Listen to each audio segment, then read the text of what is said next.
He hecho este esquema para poder compartirles a ustedes cómo a través de la historia se conectan tres, tres campos: la agricultura, la mejora genética y la biotecnología moderna, porque de ahí parte todo para entender herramientas biotecnológicas.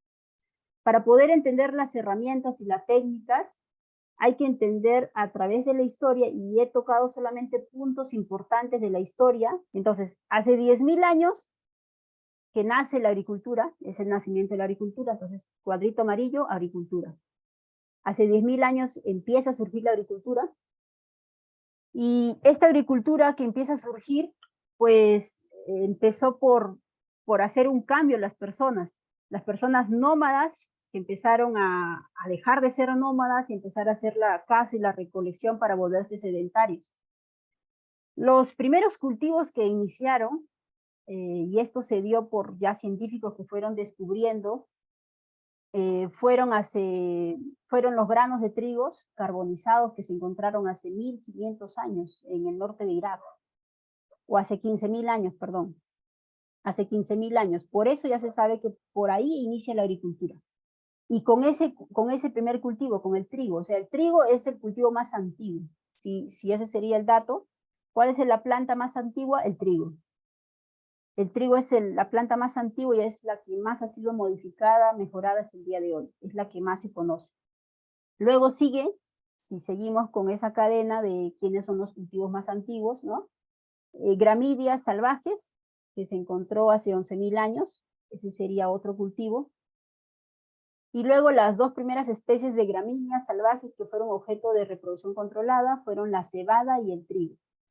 A 4.000 años antes de Cristo y 1.600 después de Cristo, en este tiempo, es donde que ya el ser humano empieza a domesticar sus cultivos, empieza a mejorar. Y ese mejoramiento se llama mejora genética antigua, donde que se utilizó la selección y el cruzamiento. Los primeros agricultores guardaban semillas de las mejores plantas para sembrarlas al año siguiente, para obtener mejores cultivos. Desde ahí ya empezaba ya la recolección. Y desde aquí podemos marcar nosotros hasta acá, por la mi flechita, desde acá se data lo que es biotecnología antigua. Entonces, la biotecnología existe desde que se inició la agricultura, desde la domesticación de estos cultivos, y esta biotecnología antigua no se utilizaba herramientas biotecnológicas, o sea, herramientas que hoy en día conocemos, que ahora voy a decirles. Se hacía más biotecnología por procesos de fermentación de los mismos organismos o microorganismos que hacían estos procesos. Había un dato curioso que vi en las publicaciones que decía que la gente antigua, de ese tiempo, no tomaba tanta agua como la cantidad de cerveza o vinos que tomaban. ¿Por qué razón? Por ejemplo, hoy en día el agua que ustedes toman, así sean del grifo, pues esa agua es un agua tratada, es un agua que ha pasado por un proceso de tratamiento, que tiene adherido, no sé si es hipoclorito de sodio, pero hay un proceso de limpieza del agua donde que el agua puede ser bebible. Entonces, si eso no se tenía acá, porque acá, imagínense, no había nada, ni siquiera había un laboratorio, ni siquiera existía el tema del ADN, de la medicina, o sea, no había nada acá. Entonces, ellos preferían tomar más vino, tomar más cerveza, que tomar agua. ¿Por qué? Porque el vino y la cerveza ya habían pasado por un proceso de fermentación, donde que las mismas bacterias empezaban todo esto, entonces ellos preferían tomar ella. Otra cosa que ocurre acá en el siglo XVIII, estamos hablando 1700 a 1800, es el descubrimiento de científicos de que las plantas tenían sexo. Acá ya empezaba ya una mejora genética clásica a iniciar, donde que empezaban a ver las semillas, empezaban a clasificarlos, a estudiarlos, y de acá viene ya 1840 y 1900, donde que Gregor Mendel, que es padre de la genética, empieza a hacer todos sus estudios, sus investigaciones en genética, para impulsar así el mejoramiento genético vegetal. Aquí ya iniciamos con la biotecnología clásica, donde que acá aplicamos hibridación, mutación, poliploidización, también selección y cruzamiento, ¿no? Para poder nosotros mejorar estas plantas. Luego seguimos con 1920, donde que en 1920 aparece un personaje, donde que marca el hito de un antes y un después en la biotecnología y en el uso de estas herramientas, y ya unas herramientas más manipulables. Aparece Karl Erecki. Karl Erecki es un húngaro que le atribuye la palabra biotecnología. Entonces, de aquí es donde que ya el ser humano empieza a decir y a saber qué es biotecnología y aplicar la biotecnología. En 1920, también a fines de esta época, los investigadores descubren que se podrían hacer mutaciones, cambios en el ADN.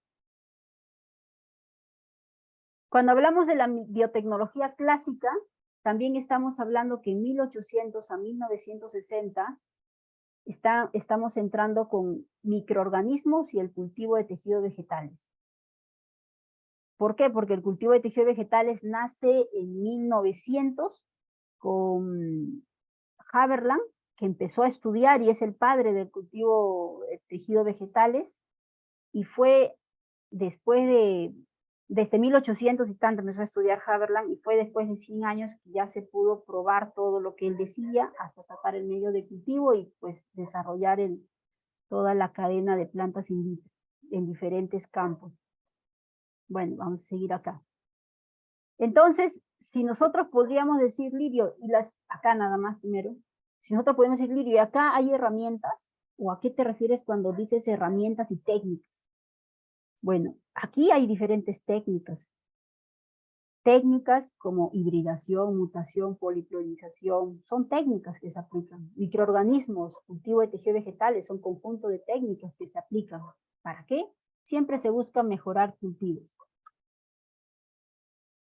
Aquí en 1962 empezamos con el avance del cultivo de tejidos vegetales, donde que se logra ya el medio MS, que es más conocido, de Murachin y Scout, de dos científicos, y se da el avance al cultivo celular.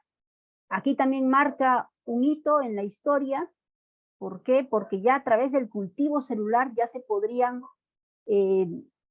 investigar más, estudiar más cómo se desarrollaba una planta completa. Recuérdense que las primeras investigaciones no se dieron por segmentos nodales, se dieron por pequeños callos que fueron de tomate, de zanahorias, que empezaron a hacer estudios para ver cómo se da el desarrollo. Lo que no tenían era el medio de cultivo para ver cómo generaba un brote o una planta in vitro. Cuando ya se da esto, ya empiezan a generar ya una planta in vitro. Hasta aquí estamos usando ya o estamos haciendo uso de herramientas y técnicas hasta acá. Y en 1953 llega Watson y Crick, donde que ellos describen la estructura de la doble hélice del ADN. Y ellos ya hacen aquí un hito importante en la historia, donde que acá se traza la biotecnología moderna. Según el escritor y científico y docente de la Universidad Politécnica de Valencia, José Seguí Cimarro, y les recomiendo su libro Biotecnología Vegetal, el futuro de las plantas, él menciona que para poder empezar la biotecnología moderna, tuvo que pasar por dos pilares, y ese pilar fue el cultivo de tejidos vegetales, porque sin esto, ¿cómo se podría trabajar en el laboratorio desarrollando una planta completa? Y segundo, por el tema del descubrimiento del ADN, la transformación genética. Estos dos pilares fueron los que marcaron para dar inicio a la biotecnología moderna, que hoy en día se conoce. La biotecnología moderna, prácticamente, si hablamos desde 1953 hasta el día de hoy, estamos hablando que tiene menos de 70 años, o un promedio, donde que estamos aplicando esto. Bueno, en 1960 se da un hito importante en la agricultura, donde que se da la Revolución Verde, y la agricultura deja de ser antigua, deja de ser clásica y pasa a convertirse en agricultura moderna también por la Revolución Verde. Esta Revolución Verde lo marca Norman Borlaug, crea un trigo enano que permite incrementar los rendimientos en 70%, dando inicio a la Revolución Verde que les decía, y empieza la mejora genética y a impulsarla en diferentes países. Fue Premio Nobel de la Paz y condecorado como doctor también en diferentes universidades. Esta condecoración se puede ganar, o sea, y esto es algo interesante porque eso me puse a ver la semana pasada con Norman Borlaug, que salió una noticia en el 2012, que fue condecorado como doctor por la Universidad de Córdoba. Tú puedes hacer tu doctorado, ¿ok? Que dura de 3 años a 5 años, ¿no? Tienes que hacer tu doctorado, tu tesis, todo tu trabajo de investigación, ¿no? Y terminas siendo doctor con tu título. Pero a la vez, quizás imagínate tú eres solamente ingeniero, ¿ok? O tú eres solamente licenciado. Y así estás hasta la edad de 50 años, 60 años. Y tú más bien en toda esa trayectoria, en vez de hacer un doctorado, una maestría, tú en toda esa trayectoria, tú has hecho pues grandes descubrimientos y grandes avances y grandes aportes a una sociedad, ¿ok? Toda esa historia te vale a ti para que te condecoren como doctor una universidad. Una universidad te llama y te condecora como doctor. Norman Borlaug, para terminar esta historia, para mí me parece emocionante ver eso porque yo no sabía eso. Al menos yo no sabía esa diferencia que tú puedes ser doctor de 2 maneras. Cualquiera de los dos cuesta igual, bastante trabajo.